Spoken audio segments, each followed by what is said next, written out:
stars will stride into the dawn. Never back down till the battle is won. They siege the foe with hearts brave and true, unafraid of the unknown, because I'll face it all with you. Hello, I'm the reviewer. I review you. This is my partner, Mr. It. Today we're going to be taking a look at Doggin's review of Beauty and the Beast live at Disney's Hollywood Studios. But before we get to that, I need to explain a little bit about how I feel about the movie Beauty and the Beast. It's the greatest film in the Disney animated canon, and possibly the second greatest non-Pixar film Disney ever released, right after Mary Poppins. I debate that Beauty and the Beast is better. Cheeky. This is the movie that has everything. Great songs, great animation, great characters, a horse who was totally voiced by Otis from the Andy Griffith Show. Weird claim to fame. The director left and was replaced by guys who did an Epcot pre-show. And then never went on to make anything financially successful for Disney ever again, despite their movies being awesome. Alan Menken doesn't know how to write a bad song. Except the pointless ones Anne Margaret sings in Newsies, but those are forgivable because shut up. They're gonna be tossed out in favor of the Broadway songs anyway. The villain manages to be both genuinely hilarious and legitimately threatening in a manner not often seen without the last name Tannen. I mean, technically Gaston has never been given a last name, and as the Back to the Future animated series proved, there is a Tannen in every country in every time period. Granted, like these guys, he still doesn't have a name that's mentioned on camera, but hey, baby steps. And true fans know that his real name's Prince Adam. Where did that even come from? I don't remember any official Disney media or even the filmmakers claiming that. Belle is undisputedly the best of the Disney princesses. Well, you got... Holy shit, I think you're right.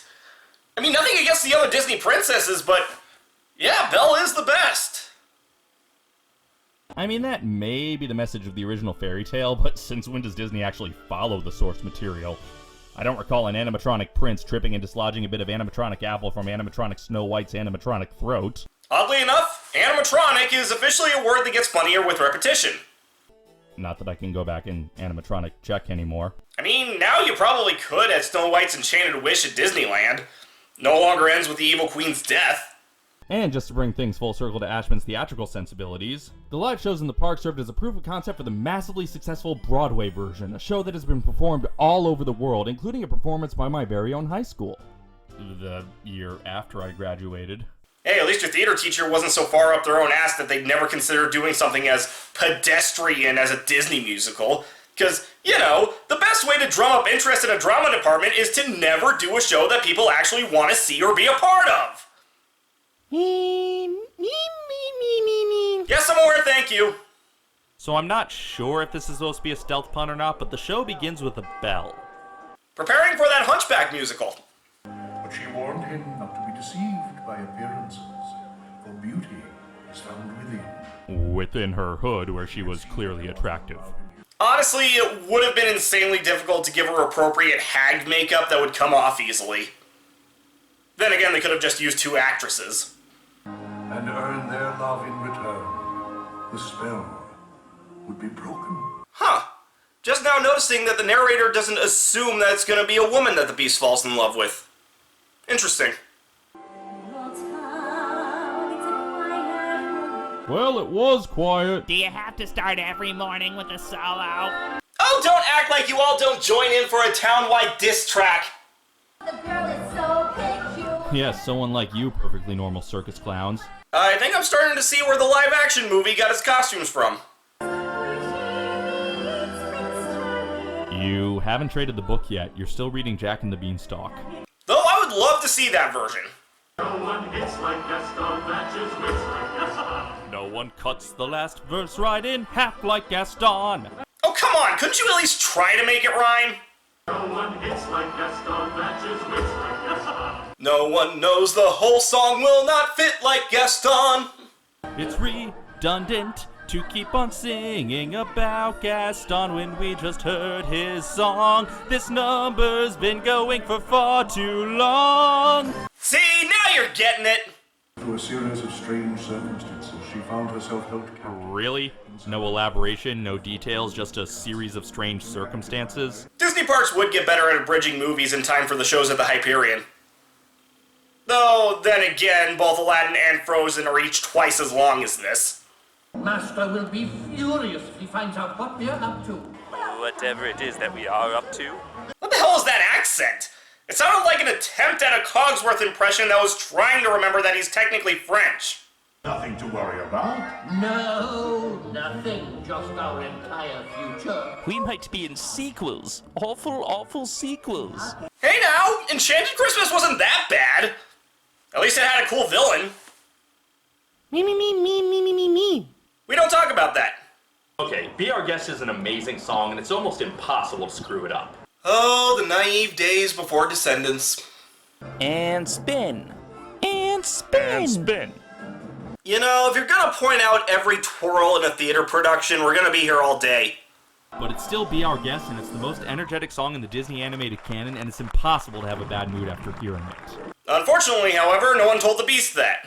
I am the master of this castle. Can I remind you that your 21st birthday will be here soon? I know that.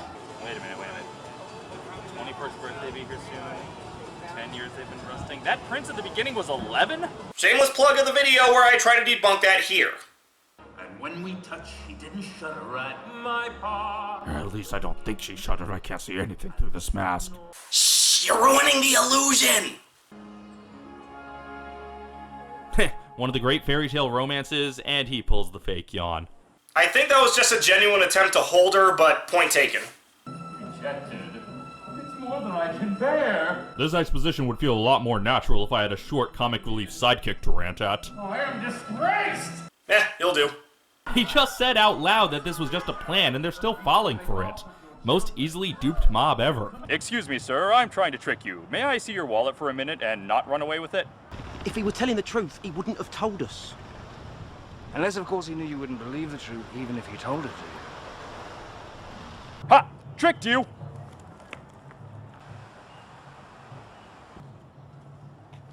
There's nothing in here but a Blockbuster card. This is worthless. It's less than worthless, my boy. It's a nightmare, but it's one exciting ride. Which is more than could have been said about Superstar Limo. I mean, he's half right. It was a nightmare. Who's with me? First, Fail. Damn it, I never thought a first comment gag would get me, and yet, here we are. Now, which one of you has the park map? I think Wacko's got it. This isn't a map. It's a campaign flyer for the Republican Party. But I'm not sure if I'm really in this scene. Actually, for all we know, that might have been an actual fuck-up. I get to see you one last time. Before you go back in the Disney vault. Don't worry, I hear Jerk's working on an escape plan. I love you. Anyway, good luck with the whole death thing. He's in good hands. And every show, I do like a ton of coke here. The whole big and death thing! So in an interesting interpretation, the witch herself comes back to break the spell. Or to do the misdirection dance while the actors switch out behind a sheet. Same thing, really. You don't see a lot of witches with tie-dye legs. But we should. Do I want to know where they're going or why the bellhops are coming with them? Me. But I guess that's what we have the movie for, and if all you want to do is sit down for a half hour and hear some great Menken and Ashman songs, this is a good show and you should see it in person. You know, I once had the chance to do that. I decided instead to take in the streetmosphere, and quite frankly, I do not regret it. This video was a good bit of fun. Not crazy about all the spinning jokes as it gets old really fast, but to be fair, Doggins probably thought that bit of choreography got old. Some fun riffing on an okay show. I'm a reviewer. You review it, I review you.